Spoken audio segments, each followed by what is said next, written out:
Newsbreak.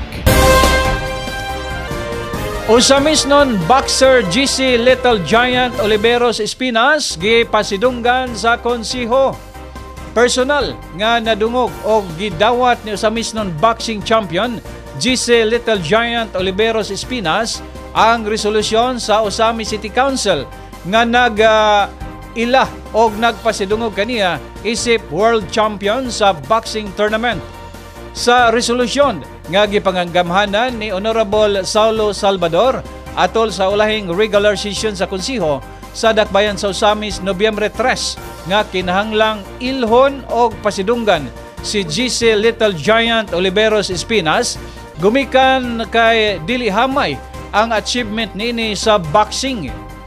Dalangkat nini ang titulo isip International Boxing Federation Asia Flyweight Champion og sa World Boxing Council Asia. Obligado ang matag local government unit nga motunol og pasidungog sa mga constituent nga nakadala og dungog sa lugar gumikan kay nakalatid kini sa Local Government Code of 1991 og nakalatid usab kini sa 1987 Constitution nga gihatagan og gahom ang mga LGU nga mo-promote og sports physical fitness alang sa amateur og international tournament og paagi usab kini nga mamintinar ang kahimsog sa panglawas sa komunidad.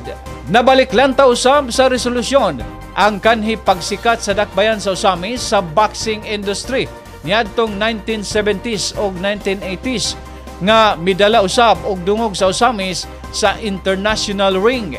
Gawas sa commendation resolution sa konsiho, gidapit usab si GC Little Giant Oliveros Espinas nga mutambong sa Lunes sa nga flag raising ceremony sa Osamis City Hall grounds.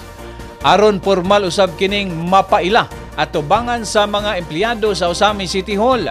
Gikalipay kayo ni GC Little Giant Oliveros Espinas ang pag-ila og pasidungog nga gitunol sa Asinso Osamis Administration ilalom sa liderato karon ni Mayor Sam Norman G. Puentes.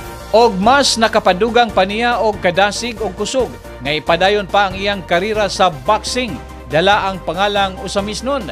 Si GC Little Giant Oliveros Espinas natao sa Orqueta City, Misamis Occidental apan lumad na nga residente sa Osamis City human kini nagparehistro isip bonafide resident samtang nagbansay og nagpasulid sa iyang body stability sa Dr. G Boxing Gym sa Dakbayan sa Osamis.